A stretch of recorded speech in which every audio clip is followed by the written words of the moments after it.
All right, Anita, Nevar? Nevar? It is Okay. Nevar.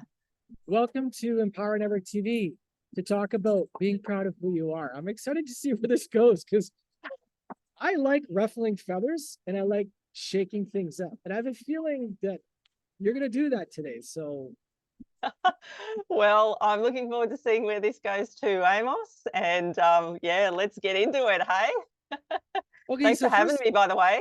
oh, my pleasure. And first of all, thanks for being here. I know you're down under in Australia. What province of Australia are you in? I'm on the Sunshine Coast in Queensland, and Yeah. it is 4 a.m. in the morning right now. You look Yes. like this at 4 a.m.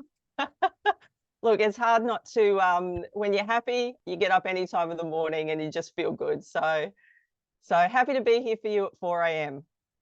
Amazing. Okay, and so let's dive into this. So, being proud of who you are, where are you on your journey of I kind of like want to go, where have you come from? Why would you why is that a big message you're carrying today?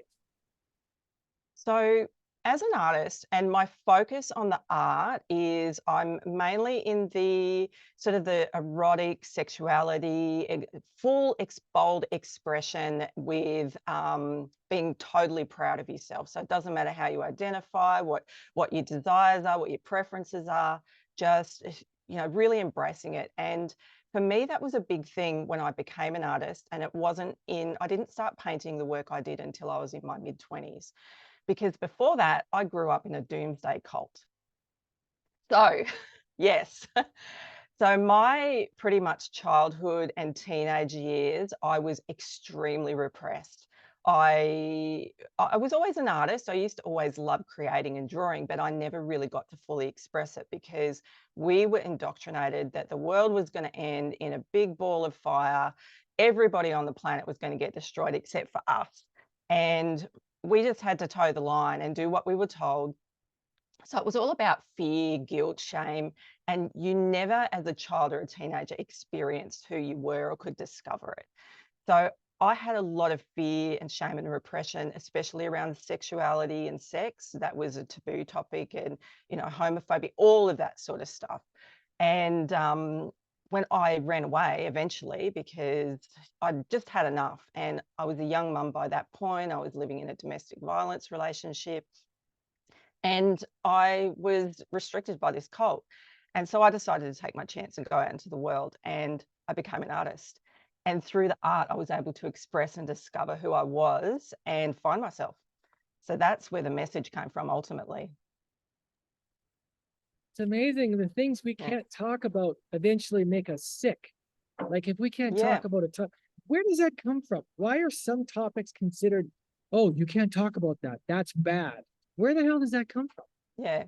Excuse me a sec. I've just got something in my eye and now my eye's watering. So I'm not crying. Not yet. Not yet. Yeah, yeah. Um, So yeah, it does make you sick. And that's the thing, is when we're repressed and we're not embracing who we are, and we're fearing judgment and others, and we get sick. And I was really sick. I was miserable. I was depressed. I didn't want to live anymore. I had to literally fight for my life, and also being a young mum with two little kids. So it's for them. So, and when I ran away and was able to have that freedom to breathe and be and discover, it's amazing how internally everything shifts and your life shifts and you are so happy. But it's work, whether you've come from a cult or not. There's, not a lot of people have experienced what I have, but they experience that expression, repression or fear, or scared to show who they really are for fear of judgment. Mm. So Wow. yeah, it's huge. Like I'm at a place where, and I don't know if I can say this, excuse my French, but I do not give a fuck what anybody thinks about me, and what I wear, what I listen to, the color of my hair. I just don't care. And it's not that I don't care. It's just that I'm so happy with who I am. Any opinion doesn't matter. So when you get to that space of empowerment, and that's what I like to bring out in people through my art, to show them you know, we don't need to be like everyone else. We're so unique, we're so beautiful, all our quirks, everything about us is so beautiful that when you embrace that, the world is your oyster. Your life Um, just changes. Yeah. I love that you're saying that because it's beyond the box of you're challenging the boxes for the hope of discovering more of who you could be. And that's scary for box mentality. It's like, don't go out there. You're going to get hurt. You're going to get bit, and you might get hurt and you might get bit. Yeah. But you also might discover parts of yourself that got left behind. That's right. And I think when you try and fit into the box, because as a society, we don't want to stand out. We want to be like everyone else. We want to fit in. We want to have community. We want to have friends. So there's that fine line where that you sacrifice who you really are to be accepted. But you find that when you get rid of that and you embrace fully who you are and your uniqueness, you're accepted by your community anyway. And you find this bigger community who are all embracing and loving themselves. And you know, you have it's so much bigger and better and not restricted. So yeah, it's an interesting thing. And I love when I can help people really snap out of that hiding themselves and tapping into their true selves and just not caring anymore what anyone thinks of them. Okay, can we talk about hiding ourselves? Because this is something I am learning to hide less of myself and actually to give myself permission to let my voice come out more. What is Yeah. that process like? Do you help people through that? I know you do it with your art. Yeah. Look, for me, look, my experience is because I work within, I'm queer myself. So I have a lot of community in the LGBTQ space, the kink and the alternative scenes. And what I have found is that, like, for instance, when I go into the kink scene, when I'm exhibiting at kink festivals, you'll get people in there and the way that they dress, they're also unique and individual. So you'll get someone, this sounds weird to anybody that hasn't experienced it, but you'll get somebody that comes in and they're dressed fully in latex and just walking around proud, and somebody else is in their leathers, and you know, they're all sorts of wild and woolly things, but they all just really love and accept each other for who they are. So I think it's, and I'm trying to remember what your question was, but coming back to that, I think it's that when we don't deny our desires or our passions or the things that light us up, it's easier to express those things in that way. So for me, when I take people on a journey, especially with my commissions, when I paint them, because I get a lot of private commissions, people will come to me and say, I want you to paint, if it's in the kink scene, I want you to paint me in pup play or in a character, because that's how they feel empowered and want to see themselves. So I find if they are already empowered, oh my God, my eye, I'm so sorry. um, if they are already empowered, we like take that up a thousandfold. We would bring that up a notch. If they haven't yet discovered who they are, but they want to, I take them on a journey to find that, so that when we do the painting, you know, we're capturing their essence and everything deep inside them that they want to see. Can we talk So about when that? yeah, yeah. Can we talk about the power of art and the power of seeing ourselves as we wish to show up in the world? Can you talk about that? Look, art has a way, and for me especially, because I didn't have the words, I was so voiceless. I was so, I didn't even know how to explain how I felt, or I'd been muzzled pretty much for 25 years. So when I started the art, that something in me was able to create and get everything out that had been trapped onto this canvas and express it. The art has this really beautiful way of showing you something without the words, but then it gives you the words. So when we see a piece of art, and I don't know if you've been to galleries, is, oh, you've got a piece of art behind you, it it makes you feel something inside, and that's what I love about it. It's the same with music. You hear some lyrics and it makes you feel something. So it's all about that deeper feeling. And when we feel, we tap into something that's really spiritual, and that vibration is really powerful. So once you start to see, you can't unsee, and then it just starts to unravel. and you tap into more and more, and you grow more and more, and that vibration of love and joy gets stronger. And so it's just this evolution. Yeah. So the art can do that. Like, I've had people come to my exhibitions that have been repressed, and they walk out going, "Oh my God, I'm going straight to a kink show," where, it's just, it's that feeling. It all comes back to the feeling. It's a spiritual thing. I know this firsthand of the whole, once you start challenging and questioning what you were told to believe, and then you challenge it and you realize, oh, there's more on this other side of the fence that I actually want in my life. And I was told it's all sin, it's all bad. Then it's like you see the next fence and you see the next fence. You're like, well, where does this end? Yeah, that's right. And it doesn't end. That's the beauty of it, is that you're always growing and learning and evolving, and that expression changes into something else. But it's breaking down those walls and those paradigms that have kept us in fear or judgment or shame. They're so limiting. So for me, I was told the whole world was evil. Everybody in it was ruled by Satan. If I had anything to do with anyone in the world, I was going to be compromised and I was going to die. So I was scared of everybody, and I judged everybody, because if they weren't like us, they weren't good enough, right?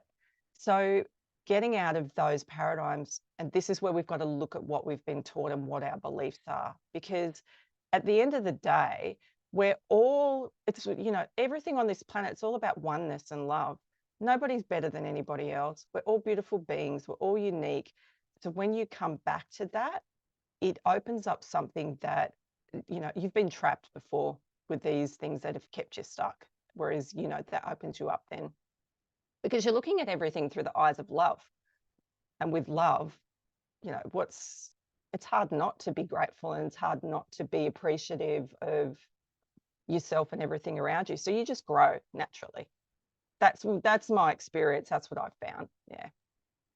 My experience with friends I've made, people I've come across in the LG, I always get the It's hard to letters wrong, say. but Just it's say hard to rainbow say. community. Yeah, yeah, almost not, not everyone, but most of them are very loving and accepting, and they spent time being shunned.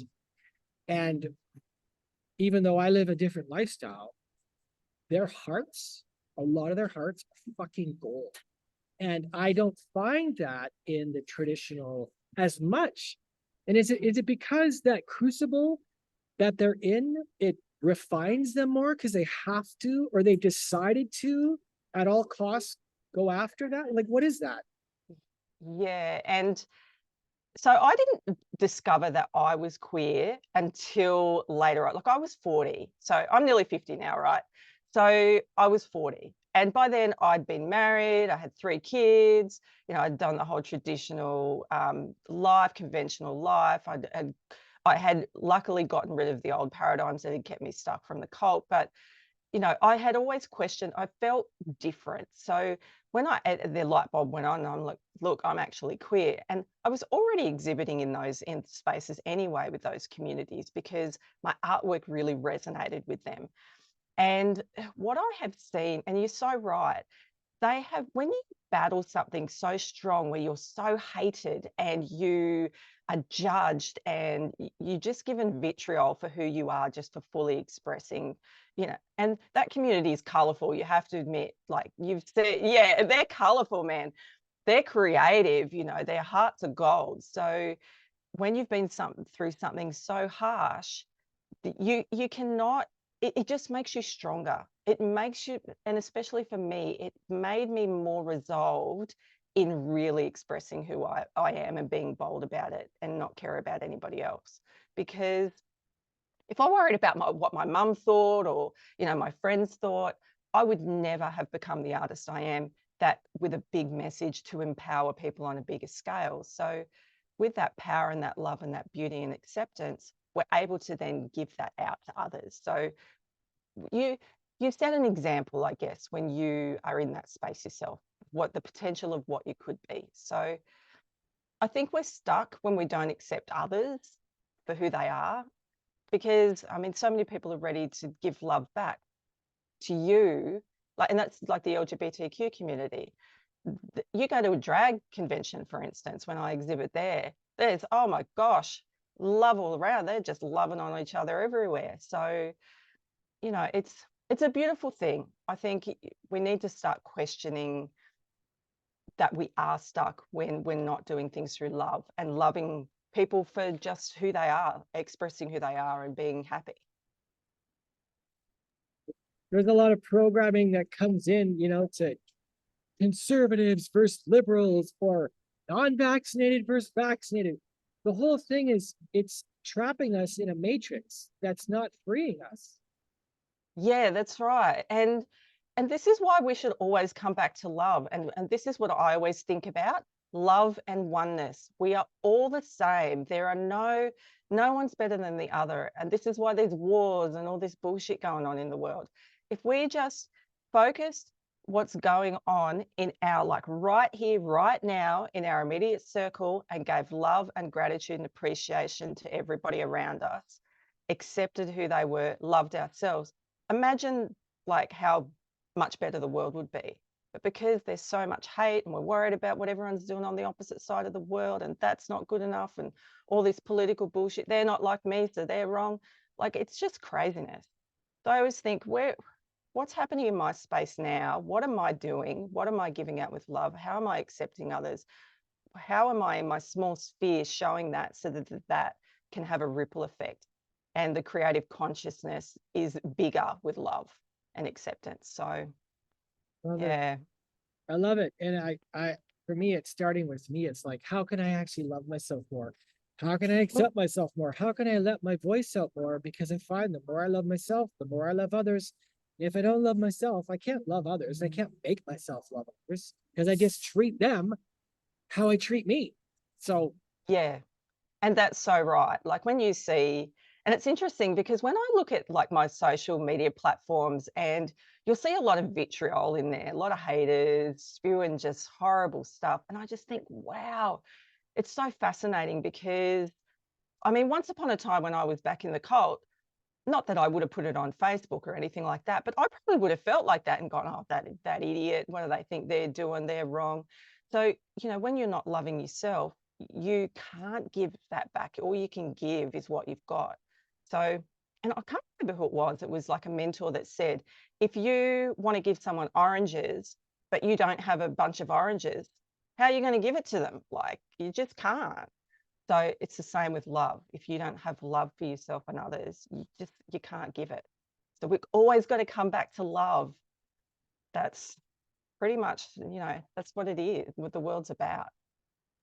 isn't that the journey of truly coming home is coming back to love?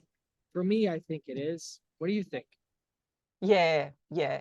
And I had actually an interesting book, and it's actually on YouTube as well. It's on podcasts or like a video. Marianne Williamson wrote a book, Return to Love, A Return to Love. Have you heard that one? No, I've not read it yet, but I keep hearing about it. Yeah, and that, because I've been on this like self-development, empowerment journey for a long time now. It must be a good 15 years. And it's addictive, but you just grow so much and you're always learning. And you realize that you never arrive, you never fully get it done. You're just evolving constantly. So I had this real coming from a cult and a religious cult that was telling everybody that we were going to die. We didn't do the right thing. When I left, I had this real thing about God. Don't talk to me about God. Don't say that word. Like, it would trigger me so freaking hard that I would just get my back up and shut down. And I just loved listening to that book when she was reading it, because I listen to it on YouTube when I'm painting. And she just said to me, what is God? Like, I mean, people call it all different things. She said, God is just love. And I was like, oh my goodness, like, love. It is. That's so true. God is just love. And it's all around us. It's in us. It's in nature. It's everywhere. So just return to that. Just think of that.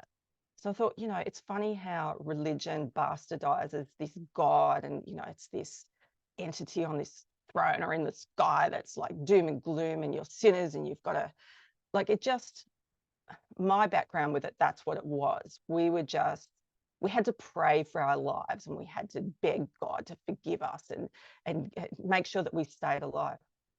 That's not God. So God is love. We need to return to love, and it's all around us, in us, everything, everyone. So that made it so much easier for me when I listened to that, because it's like, whoa, it gives you so much freedom to just then accept and be and grow. Wow, I love how you said that. And that would mean that if we're returning to love, that means that love is on the hunt for us. Love's looking for us too. So it's like Yeah, we need love, but actually love's looking for us. yeah, exactly. What you desire desires you. It's that, yeah, absolutely. So, I mean, I do funny things now, and there's this meme on Facebook, and I had to laugh at it. And it said, it shows two pictures, and the first picture is what what you think you look like when you're enlightened, or you're woo woo, and it shows this photo of this man, and he's like praying like the Dalai Lama, and he looks all calm and serene. And then the next picture says what how other people see you, and it's this like crazy person that looks like he's an absolute lunatic and should be locked up in a mental hospital.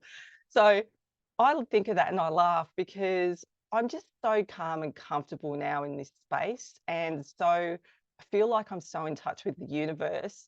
I know that sounds funny, but I'll go out into my garden, I'll sit there and have a coffee and I'll talk to the plants. I might even like kiss the plant. And I'm like, if my neighbors are watching me right now, I look like a total loon bag. But you know what? I just know that there is love in everything and everyone around us. So I'm happy to give that love back, even with inanimate objects. And it changes your perspective on everything, because I just look around, I just see love in everything. It's a vibration. I love what you said. If God is love and love is God and all that, and we are returning to love, and love is calling our name, it means it's calling our name through paintings, through Yeah. plants, through connections, even through ways that I get challenged. Love's trying to reach me to get me to look past my judgments. Yeah.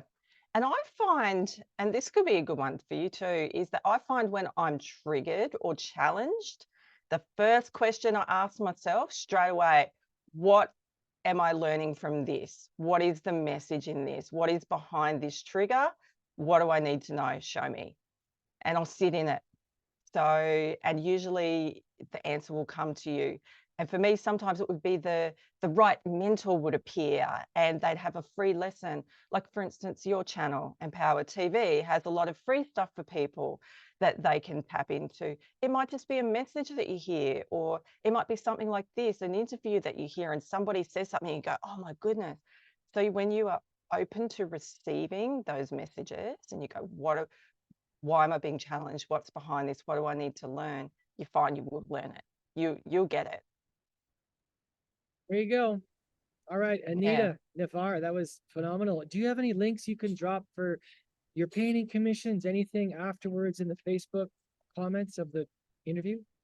Yeah, absolutely. I can drop my website, which is where all my art and commissions and things are. And then I've got my socials as well. So I'll do that for you for sure. Please, yeah.